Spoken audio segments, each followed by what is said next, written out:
এই বই থেকে যা যা তথ্য আমরা পেয়েছি তাতে করে অন্তত অন্তত অন্তত পরিষ্কার হয়ে গেছে ওয়াকারুজ্জামানের আসল মুখ কি। কলকাঠি কিন্তু ইনিই নাড়িয়েছেন। ওয়াকারুজ্জামান যে সিআইএ এর এজেন্ট তা কিন্তু আপনাদের কাছে আমি পরিষ্কার করে দিয়েছি। ওসমান হাদির মৃত্যুকে ঘিরে, দীপুচন্দ্র দাসের মৃত্যুকে ঘিরে যখন আমাদের হাই কমিশনারকে ওরা ডাকছে, ওদের হাই কমিশনারকে আমরা তলব করছি, ঠিক সেই সময়ও কিন্তু ওয়াকারুজ্জামান আপনারা দেখছেন কি চুপ।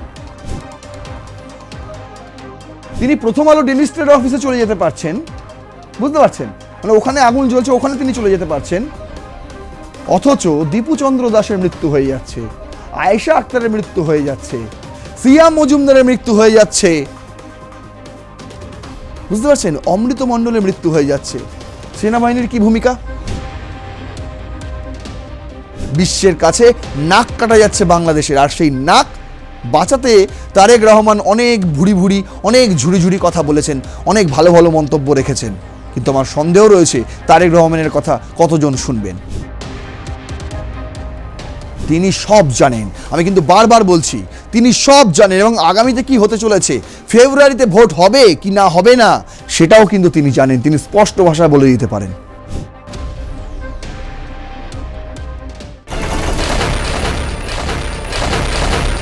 একটা ছোট কোটা আন্দোলন থেকে জুলাই অভ্যুত্থান, আর সেই জুলাই অভ্যুত্থানের ফাঁদে পড়ে তৎকালীন প্রধানমন্ত্রী শেখ হাসিনার পদত্যাগ, শুধু তাই নয় দেশত্যাগ, তারপর একটা অন্তর্বর্তী সরকারের প্রতিষ্ঠান, তারপর গত ১.৫ বছরে ঘটে চলা বাংলাদেশের চরম অস্থিতিশীলতা, ধানমন্ডি ৩২, গোপালগঞ্জ থেকে শুরু করে যখন বিশৃঙ্খলা একদম চরমে বাংলাদেশে, ঠিক সেই সময় নির্বাচনী তফসিল ঘোষণা, আর নির্বাচন তফসিল ঘোষণার পরপরই ওসমান হাদির মৃত্যু, দীপুচন্দ্র দাসের মৃত্যু, আয়েশা আক্তারের মৃত্যু, প্রথম আলো ডেইলি স্টারের অফিসে আগুন, অমৃত মণ্ডলের মৃত্যু, আর সিয়াম মজুমদারের মৃত্যু।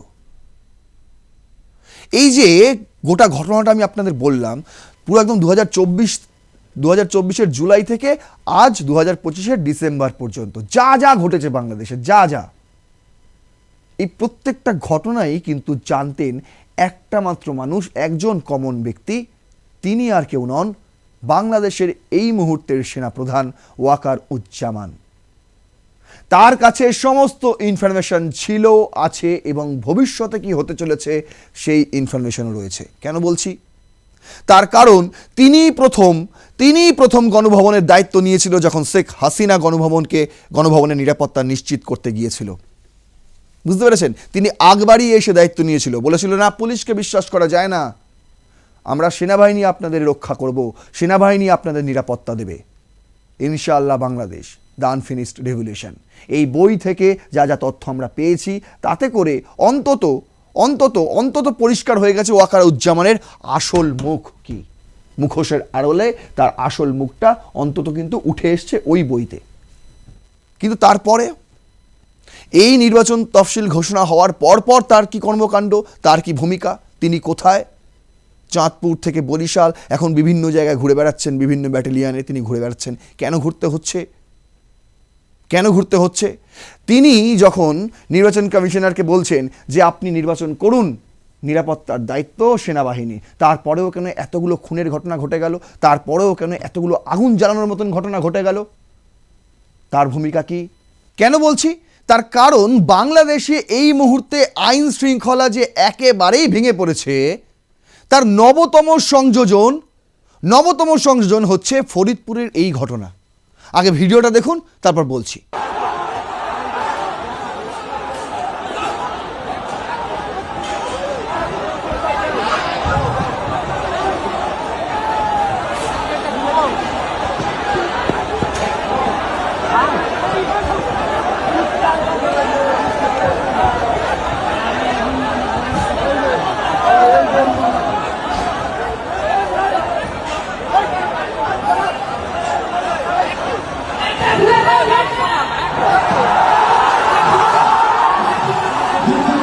তাদের আত্মরক্ষার জন্য বিভিন্নভাবে চেষ্টা করছে, আত্মরক্ষা করার জন্য এখন তারা শেষ পর্যন্ত তাদেরকে বাইরের যে দর্শনার্থীরা ছিল তাদেরকে প্রতিরোধ করার জন্য তারা নিজেরাই সর্বদা চেষ্টা করে যাচ্ছে। আইন শৃঙ্খলা সর্বোচ্চ চেষ্টা করেছে এই দর্শনার্থীদের, বাইরে যারা দর্শনার্থীরা এই প্রথম যারা এটা শুরু করেছে এই ঝামেলাটা, তাদেরকে ব্যাপকভাবে চেষ্টা করেছিল তাদেরকে থামানোর জন্য। তাদেরকে পারে না, এইমাত্র আমার গায়ে এসেও একটি হিট লাগলো। এখন অর্ডার দিয়ে দিয়েছে যে গেট খুলে দেওয়া হোক এবং বাহিরের যারা এই উশৃঙ্খলা করেছে তাদেরকে প্রতিরোধ করা হোক। দেখলেন কি ঘটেছিল? ফরিদপুর জেলা হাই স্কুলের 185তম জন্মতিথি ছিল, প্রতিষ্ঠান দিবস, আর সেই উপলক্ষে জেমসকে নিয়ে আসা হচ্ছিল। সেখানে জেমসের একটা প্রোগ্রাম ছিল। কিন্তু দেখুন মৌলবাদীদের কি অবস্থা, বাংলাদেশের আইন শৃঙ্খলার কি অবস্থা। জেমস সেখানে এসছে কি আসেনি সেটা আমরা এখন বলতে পারছি না, কিন্তু পরিস্থিতি দেখুন কি অবস্থা। শুনুন, অনেক প্রশ্নচিহ্ন রয়েছে, অনেক। আর সেই কারণেই আজকে যখন ওয়াকারুজ্জামানের ভূমিকা নিয়ে আমি এই এপিসোডটা করতে চলেছি, তখন এর চেয়ে ভালো হেডলাইন আর হয়তো হতো না, যেটা দিয়েছি নাটের গুরু ওয়াকার। আসলে তিনি সমস্তটা জানেন। ওই যে বললাম ভবিষ্যতে কি হবে, নির্বাচন হবে কি হবে না, সেটাও কিন্তু তিনি আন্দাজ করতে পারেন। তার কারণ কি? শেখ হাসিনার সময় থেকে শুরু করে আজ ডক্টর মোহাম্মদ ইউনূস পরবর্তী তারেক রহমানের সময় পর্যন্ত যা যা হয়েছে বাংলাদেশে, এই সমস্তটা কিন্তু ইনিই পরিচালনা করেছেন। কলকাঠি কিন্তু ইনিই নাড়িয়েছেন। ওয়াকারুজ্জামান যে সিআইএর এজেন্ট তা কিন্তু আপনাদের কাছে আমি পরিষ্কার করে দিয়েছি। পুরো তথ্য তুলে ধরে আমি আপনাদের প্রমাণ করে দিয়েছি। চলুন আর কথা বাড়াবো না, শুরু করা যাক রণক্ষেত্র। আপনাদের সঙ্গে রয়েছি আমি নারায়ণ। দেখুন প্রথমে কি ঘটেছিল, ওই যে বললাম আপনাকে, যে সময় গণভবনের নিরাপত্তা নিশ্চিত করতে চেয়েছিলেন শেখ হাসিনা, তখন ওয়াকারুজ্জামান তাকে এসে বলেছিলেন যে না, পুলিশের ওপর মানুষের ভরসা নেই, পুলিশ মানুষকে হত্যা করছে, তাই আমাদের সেনাবাহিনীর ওপর আপনারা ভরসা দেখান, সেনাবাহিনী পারে একমাত্র এই গণভবনকে নিরাপত্তা দিতে। কিন্তু তারপর কি ঘটেছিল 5ই আগস্ট আমরা জানি। শেখ হাসিনাকে বলা হয়েছিল যে 45 মিনিটও সময় নেই আপনার হাতে, এক্ষুনি গণভবন ত্যাগ করতে হবে। শুধু গণভবন নয়, দেশ ত্যাগ করতে হবে। ভারতে যখন শেখ হাসিনা যান, সেই কনসেপ্টটাও কিন্তু ওয়াকারুজ্জামান জানতেন। তারপর ওয়াকারুজ্জামান যখন শেখ হাসিনা ভারতে চলে গেলেন, তারপর বিকেলে প্রথমবারের জন্য সাংবাদিক সম্মেলন কে করেছিলেন বাংলাদেশের তরফে? এই ওয়াকারুজ্জামান। সাংবাদিক সম্মেলন করে তিনি কি বলেছিলেন? এই সেই ছবি। এখানে সাংবাদিক সম্মেলন করে তিনি কি বলেছিলেন? তিনি বলেছিলেন পরিস্থিতি আমরা নিয়ন্ত্রণে রাখতে চাই। যারা জুলাই বিপ্লবী তাদের উদ্দেশ্যে তিনি বার্তা দিয়েছিলেন যে শান্ত হও, আর এ ধরনের কোনো উচ্ছৃঙ্খলা আমরা দেখতে চাই না। আগামী দিনে একটি অন্তর্বর্তী সরকার গঠন হবে এবং সেই অন্তর্বর্তী সরকারের প্রধান দায়িত্ব হবে সংস্কার করা, বিচার করা এবং সর্বোপরি নির্বাচন করা।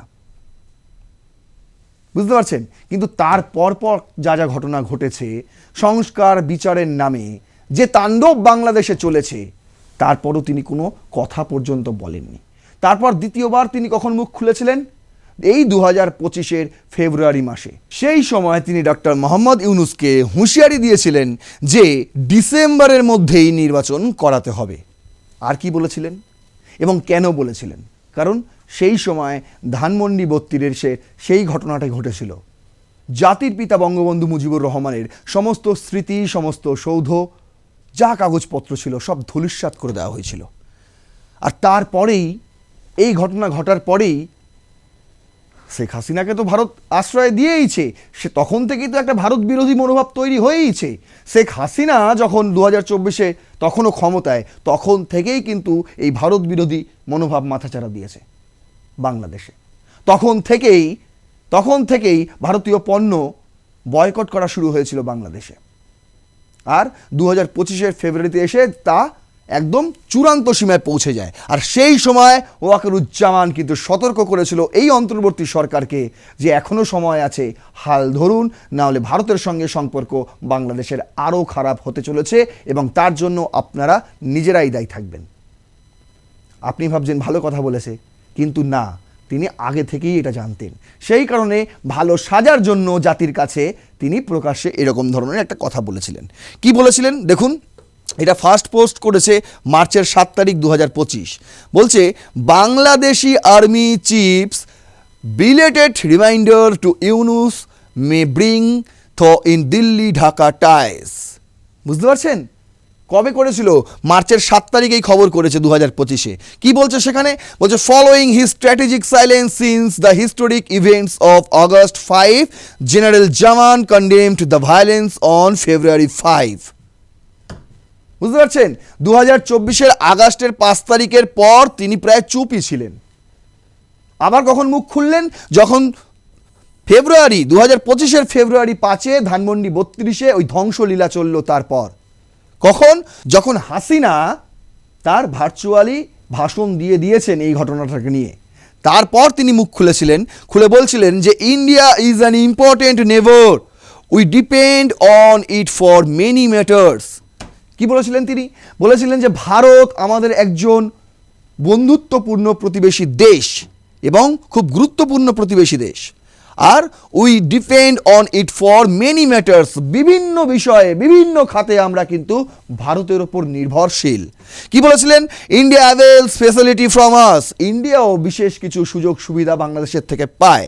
ইট is important we take no step that inimical to the strategic interest of both countries and must respect each other's strategic and economic interest।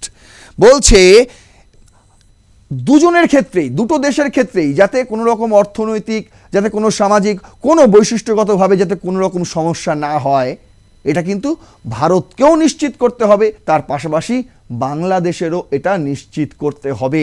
তখনই তিনি বলেছিলেন এই কথা। কি বলছেন? This was A belated reminder of Bangladesh strategic geography.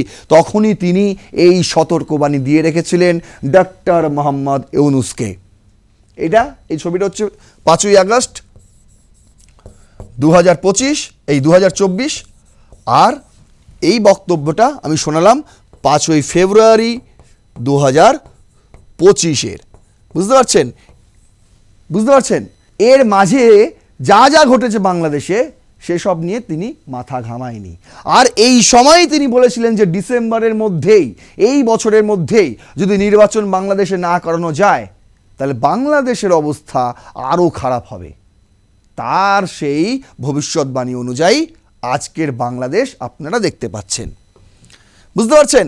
এরপর আরও একটা বড় ঘটনা ঘটে যায়, সেটা হচ্ছে গোপালগঞ্জ, যেখানে এই জুলাই জঙ্গিরা সেনাবাহিনীদের সাজোয়া গাড়ি নিয়ে গিয়েছিল ধ্বংসলীলা চালাতে। আপনারা দেখেছেন সেই ছবি, আপনাদের আমি দেখিয়েছি সেই ছবি।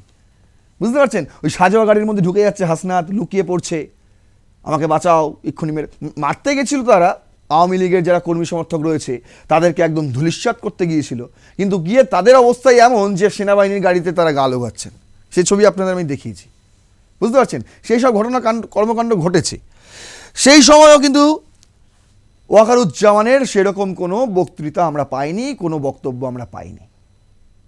যখন এই সমস্যা চলছে, ওসমান হাদির মৃত্যুকে ঘিরে, দীপুচন্দ্র দাসের মৃত্যুকে ঘিরে, যখন আমাদের হাই কমিশনারকে ওরা ডাকছে, ওদের হাই কমিশনারকে আমরা তলব করছি, ঠিক সেই সময়ও কিন্তু ওয়াকারুজ্জামান আপনারা দেখছেন কি চুপ।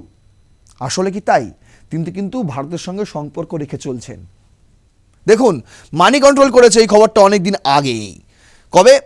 20শে ডিসেম্বর 2025। কি বলছে? বলছে India Bangladesh army chiefs in direct contact as unrest escalates after Hadi's killing report. কে কে ছিল সেই ডিরেক্ট কন্ট্যাক্টে? বাংলাদেশের সেনাপ্রধান ওয়াকারুজ্জামান সরাসরি যোগাযোগ করেন ভারতের সেনাপ্রধান উপেন্দ্র দ্বিবেদীর সঙ্গে। বুঝতে পারছেন? 20শে ডিসেম্বর মানি কন্ট্রোল এই খবরটি ছেপেছিল। তাতে কি লেখা আছে? বলছে the army chiefs of India and Bangladesh are in constant communication to ensure stability amid widespread protest in Dhaka, with Bangladesh assuring the safety of Indian assets despite rising tensions। বুঝতে পারছেন? এই মুহূর্তে ঢাকায় যা চলছে, এই মুহূর্তে বাংলাদেশে যা চলছে, আগুন জ্বলছে, আগুন। সেই আগুন নিয়েই কথা হয়েছিল এবং আমাদের সেনাপ্রধান উপেন্দ্র দ্বিবেদীকে বাংলাদেশের সেনাপ্রধান ওয়াকারুজ্জামান এই আশ্বাস দিয়েছিলেন যে ভারতের যা অ্যাসেট রয়েছে বাংলাদেশে সেটা আমরা বাঁচিয়ে রাখব, তাতে নিরাপত্তা দেওয়া আমাদের কর্তব্য। তিনি এই কথা দিয়েছিলেন। কি বলছে? The army chiefs of India and Bangladesh are in direct communication to maintain stability amid the latest surge of violence in neighbouring country. CNN News 18 reported Bangladesh Army Chief General Wakaruজ্জামান has assured his Indian counterpart that all Indian assets in Bangladesh remain secure, signaling Dhaka's intent to uphold safety despite rising tensions on the ground. According to the report, the two militaries remain in constant contact as unrest escalates following the death of hardline anti-Indian leader Sharif Osman Hadi. Indian officials view the ongoing coordination as a critical reassurance at a time of heightened volatility. In response, New Delhi asserts that it has never allowed its soil to be used for activities inimical to Bangladesh interests. ঠিক আছে, এখানে যা বলা হচ্ছে, মানি control যা বলছে সেটা হলো শরীফ ওসমান হাদির মৃত্যুর পর তাদের এই ফোনে কথা হয়, ফোন করেন ওয়াকারুজ্জামান, তিনি ফোন করেন উপেন্দ্র দ্বিবেদীকে, এবং সেই ফোনে যা কথা হয় সেখানে কিন্তু উঠে আসে যে নিরাপত্তা নিশ্চিত করতে হবে, বিশেষ করে বাংলাদেশে ভারতের যে সমস্ত প্রতিষ্ঠান রয়েছে সেখানকার নিরাপত্তা নিশ্চিত করতে হবে, তাতে অ্যাসিওরেন্স দেয় কে? ওয়াকারুজ্জামান। অন্যদিকে বলা হয়, ভারতের থেকেও বলা হয় যেতে আর কোনো বাংলাদেশের মাটি থেকে যাতে ভারত বিরোধী আর কোনো অ্যাক্টিভিটি না হয় সেটাও নিশ্চিত করতে হবে। এই সমস্ত নিশ্চিতকরণ তিনি দিয়েছেন, কিন্তু তারপরও তিনি কি কোনো ভূমিকা পালন করেছেন? নিজের ভূমিকা বলুন তো। নির্বাচন কমিশনারকে গিয়ে বলে এসছেন আপনি নির্বাচন তফসিল ঘোষণা করুন, দেশে যাতে সুষ্ঠু আর অবাধ নির্বাচন হয় সেদিকটা দেখবে সেনাবাহিনী। কি দেখতে পেলেন? নির্বাচন তফসিল ঘোষণার পরের দিনই ওসমান হাদি গুলিবিদ্ধ হলো, মারা গেলেন। কি করলেন ওয়াকারুজ্জামান? তার কর্তব্য কি ছিল? তিনি প্রথম আলো ডেলি স্টার অফিসে চলে যেতে পারছেন, বুঝতে পারছেন? মানে ওখানে আগুন জ্বলছে, ওখানে তিনি চলে যেতে পারছেন, অথচ দীপুচন্দ্র দাসের মৃত্যু হয়ে যাচ্ছে, আয়েশা আক্তারের মৃত্যু হয়ে যাচ্ছে, সিয়াম মজুমদারের মৃত্যু হয়ে যাচ্ছে, বুঝতে পারছেন? অমৃত মণ্ডলের মৃত্যু হয়ে যাচ্ছে। সেনাবাহিনীর কি ভূমিকা? আপনারা বলবেন তো পুলিশ দেখে না, ভাই বাংলাদেশে পুলিশ বলে এখন কিচ্ছু নেই, সবই সেনাবাহিনী। সেখানকার অভ্যন্তরীণ ম্যাটারও সেনাবাহিনী দেখছে, আন্তর্জাতিক ম্যাটারও সেনাবাহিনী দেখছে। তাহলে এই দায় কার? স্বরাষ্ট্র উপদেষ্টার তাকে বলেছে পদত্যাগ করতে, বুঝতে পারছেন? খোদা ওয়াকাস চৌধুরী তিনি পদত্যাগ করে ফেলেছেন, কিন্তু জাহাঙ্গীর আলম চৌধুরী করছেন না কেন? দেখুন, বোঝাচ্ছি আরও বিষয়টা। এই যে সেনাপ্রধান ওয়াকারুজ্জামান তিনি যখন ব্যর্থ, তারপর তিনি 21শে ডিসেম্বর, ঠিক আছে, ইসির সঙ্গে তিন বাহিনীর প্রধানদের নিয়ে একটা বৈঠক করেন। প্রথম আলো ছেপেছে এই খবর। তিনি তখন ব্যর্থ, এতগুলো ঘটনা ঘটে গেছে, তারপর বলছেন না, যাতে নির্বাচন শান্তি এবং অবাধ হয় তার জন্য আমাদের একটা বৈঠক করা দরকার। তাই বৈঠক করেছে। সেই বৈঠকে প্রধান নির্বাচন কমিশনার সিইসি সভাপতিত্বে বৈঠক হয়। বৈঠকে নির্বাচন কমিশনাররা উপস্থিত ছিলেন। সিইসির সভাপতিত্বে অনুষ্ঠিত এই বৈঠকে নির্বাচন কমিশনাররা উপস্থিত থাকবেন। এ বৈঠকের আলোচ্য সূচির মধ্যে রয়েছে নির্বাচন পূর্ব আইন শৃঙ্খলা পরিস্থিতি পর্যালোচনা, অবৈধ অস্ত্র উদ্ধার ও সন্ত্রাসী কার্যক্রম রোধে যৌথ বাহিনীর কার্যক্রম। ঠিক আছে, সেনাবাহিনীর প্রধান জেনারেল উজ্জামান স্বাগত জানান ইসির সচিব আখতার আহমেদ। এই সমস্ত কিছু হয়েছে, বৈঠক টৈঠক করেছে, বলেছে আপনারা করুন, আমরা দেখে নিচ্ছি, আমাদের কোনো অসুবিধা নেই, সেনাবাহিনী পুরো বিষয়টা দেখে নেবে, যাতে শান্তি বজায় থাকে, আইন শৃঙ্খলা যাতে ভেঙে না পড়ে, সমস্তটাই তারা দেখবে। বুঝতে পেরেছেন? এই সমস্ত আশ্বাস সেনাবাহিনীর থেকে দেওয়া হয়েছে। তারপর তিনি চলে গেলেন চাঁদপুর, তারপর তিনি চলে গেলেন বরিশাল, সেখানে গিয়ে ব্যাটালিয়নে তিনি এখন ভিজিট করছেন, বুঝতে পারছেন? আর এদিকে অমৃত মণ্ডলের গণহত্যা হয়ে যাচ্ছে, আয়েশা মণ্ডলের বাড়িতে গিয়ে কয়েকজন দুর্বৃত্ত আগুন জ্বালিয়ে দিচ্ছে, যা খুশি তাই হয়ে যাচ্ছে, যা খুশি তাই। তার কি বক্তব্য, তার কি ভূমিকা, কেউ জানে না। এদিকে দেখুন, বিএনপির মির্জা ফখরুল তিনি বলছেন যে মানুষ ভাবছে আদৌ নির্বাচন হবে কি না, তার কারণ যার নিরাপত্তা দেওয়ার কথা ছিল সেই সেনাবাহিনীর সেনাপ্রধান ওয়াকারুজ্জামান তিনি এখন নিজের নিরাপত্তা নিয়েই বেশি ব্যস্ত, ডক্টর মোহাম্মদ ইউনূসের নিরাপত্তা নিয়েই বেশি ব্যস্ত। জুলাই জঙ্গিদের যারা ওই নাহিদ ইসলাম, সার্জি সালাম, তাদেরও নাকি এখন প্রাণ সংশয়ের বিষয় রয়েছে, তাদের নিরাপত্তা নিয়েও তিনি এখন ব্যস্ত। তাহলে সাধারণ মানুষকে নিরাপত্তা কি করে দেবেন? তিনি ব্যর্থ। আর তাই বিএনপির মির্জা ফখরুল বলছেন যে, মহাসচিব মির্জা ফখরুল ইসলাম আলমগীর বলেন, গণ অভ্যুত্থানের মধ্য দিয়ে নির্বাচনের একটা সুযোগ সৃষ্টি হয়েছে, দুর্ভাগ্যক্রমে সেই সুযোগ হারাতে বসার উপক্রম হয়েছে। গত কয়েক মাসে, বিশেষ করে কয়েক দিনে যে ঘটনাগুলো ঘটেছে তাতে মানুষ উদ্বিগ্ন হয়ে উঠেছে। মানুষ ভাবছে আদৌ নির্বাচন হবে কি না। বিএনপির মহাসচিব বলেন, আমাদের দুর্ভাগ্য যে আমরা যখনই আপনার একটা সুযোগ পাই, দেখা যায় যে কিছু কিছু মহল কিছু কিছু ঘটনা ঘটিয়ে সেই সুযোগগুলোকে বিনষ্ট করে দেয়। সেই সম্ভাবনাটাকে দূর করে আমরা সত্যিকারের অর্থে একটা আশার সঙ্গে নির্বাচনের দিকে এগিয়ে যেতে চাই। এখনও তিনি এই কথা বলছেন। নির্বাচন তফসিল ঘোষণা হয়ে যাওয়ার পর এতদিন পরেও তিনি এই কথা বলছেন যে আমরা আশার সঙ্গে এই নির্বাচনের দিকে এগিয়ে যেতে চাই। তারেক রহমান চলে এসছেন, তাকে প্রজেক্ট করে বিএনপি এবার ভোটে লড়বে। তারা একদম ফুল দমে রেডি। ওদিকে ইনকিলাব মঞ্চও রেডি। বারবার বলছি, ওসমান হাদি, তারা বলছে ওসমান হাদির মৃত্যুতে ইনকিলাব মঞ্চ আরও ফুলে ফেপে উঠেছে। এতদিন তো বলা হচ্ছিল তারা নাকি স্বতন্ত্র প্রার্থী হবে, এবার চিহ্নের জন্যও তারা দরবার করছে যাতে ওই ইনকিলাব মঞ্চের নামেই তাদের প্রার্থী দেওয়া যায়। কি করবে এনসিপি, কি করবে জামাত? এখন সেসব নিয়েই চিন্তায় মশগুল ডক্টর মোহাম্মদ ইউনূস। আর সবাই এখন চিন্তায় ভোট হবে তো, কারণ দেশে তো আইন শৃঙ্খলা নেই। কি করে হবে ভোট? সাধারণ মানুষ ঘর থেকে বেরোতে ভয় পাচ্ছে। আজকে এখানে বোমা ফেটে যাচ্ছে, কালকে ওখানে গুলি চলে যাচ্ছে, পরশুদিন সেখানে আগুন জ্বলে যাচ্ছে। বুঝতে পারছেন? আর তাই এই পরিস্থিতিতে দাঁড়িয়ে প্রধান উপদেষ্টাকে 5 মার্কিন আইন প্রণেতার চিঠি, অবাধ ও সুষ্ঠু নির্বাচনের আয়োজনের তাগিদ। কারা দিয়েছে এই চিঠি? এই সেই চিঠির ছবি দেখতেই পাচ্ছেন। House foreign affairs press release.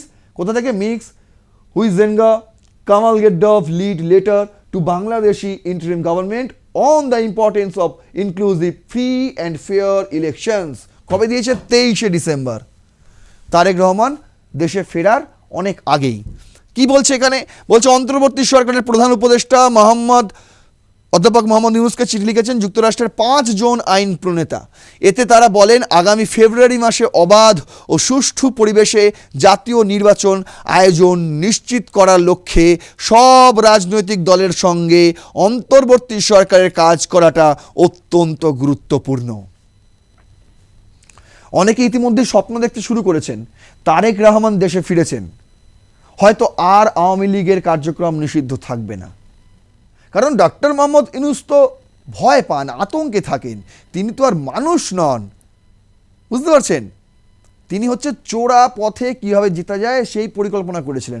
Awami লীগকে সরিয়েছিলেন, বিএনপিকেও সরানোর ধান্দায় ছিলেন, যাতে করে জামাত আর এনসিপি তারা একটা শাসক দল হতে পারে। কিন্তু এখন আওয়ামী লীগের কর্মী সমর্থকরাও স্বপ্ন দেখছেন যে তারেক রহমান ফিরেছেন, হয়তো তিনি এবার শেখ হাসিনাকে ফেরাবেন। বুঝতে পারছেন? তিনি লড়বেন, হয়তো হাসিনাকে ফেরাবেন না, কিন্তু তিনি বলবেন আওয়ামী লীগ ভোটে লড়ুক, আমি দেখে নেব। কি যায় আসে ভাই, একটা তো জাতীয় দল, তোদের ভোটে লড়া না, ভোটে লড়া না। এরাও তো তাই বলছে। হারলে হারবে, মানুষ ভোট না দিলে হেরে যাবে, তাতে কি যায় আসলো? কিন্তু ভোটে কেন লড়তে দেওয়া হবে না, এটাই তো সবচেয়ে বড় প্রশ্ন, যে প্রশ্ন এরাও তুলেছে। বলছে অধ্যাপক মোহাম্মদ ইউনূসকে গতকাল মঙ্গলবারে চিঠি লেখেন মার্কিন পার্লামেন্টের নিম্নকক্ষ প্রতিনিধি পরিষদের সদস্য কংগ্রেসম্যান গ্রেগরি ডব্লিউ মিক্স, বিল হুইজেনেগা, সিডনি কমলাগার ডোভ, জুলি জনসন ও টম আর সুইটজি। কংগ্রেস সদস্যরা লিখেছেন যে রাজনৈতিক সংকটের এ সময়টাতে রাজনৈতিক দলগুলোর সঙ্গে অন্তর্বর্তী সরকারের কাজ করাটা অত্যন্ত গুরুত্বপূর্ণ, কেননা এর মধ্যে দিয়ে অবাধ ও সুষ্ঠু নির্বাচনের পরিবেশ তৈরি করা সম্ভব হবে। আর এই ব্যালট বাক্সের মাধ্যমে শান্তিপূর্ণ দেশের জনগণের মতামত প্রকাশে সহায়ক হবে। সেই সঙ্গে রাষ্ট্রীয় প্রতিষ্ঠানগুলোর সততা আর দলনিরপেক্ষতার প্রতি আস্থা ফেরাতে প্রয়োজনীয় সংস্কারেও ভূমিকা রাখবে। কিন্তু আমরা এটা নিয়ে উদ্বিগ্ন, সরকার যদি রাজনৈতিক দলগুলোর কার্যক্রম স্থগিত করে বা ত্রুটিপূর্ণ আন্তর্জাতিক অপরাধ ট্রাইব্যুনাল আবার চালু করে, তবে এসব করা যাবে না। বুঝতে পারছেন কংগ্রেসম্যান? তারা কি বলছেন? তারা বলছেন যে বাংলাদেশে একটা অবাধ সুষ্ঠু নির্বাচন প্রয়োজন, সেই নির্বাচনে সর্বদলের অংশগ্রহণও দরকার। কিন্তু বাংলাদেশের অন্তর্বর্তী সরকার কি করছে? একটা রাজনৈতিক দলকে তার দলের কার্যক্রম স্থগিত করে দেওয়া হয়েছে, আন্তর্জাতিক মিডিয়াতে তিনি তাই বলে এসছেন, আর বাংলাদেশে তারা জানে নিষিদ্ধ। তাই স্থগিত ধরেই তারা বলেছে যে স্থগিত যদি করে দাও আওয়ামী লীগকে, তাহলে আর কি করে তোমার নির্বাচন অবাধ আর সুষ্ঠু হচ্ছে? যদি একটা ত্রুটিপূর্ণ আন্তর্জাতিক অপরাধ ট্রাইব্যুনাল চালু করে একটা বিচার ঘোষণা করে দাও, একটা রায় ঘোষণা করে দাও, তাহলে তোমার দেশে কি করে স্থিতিশীলতা বজায় থাকছে?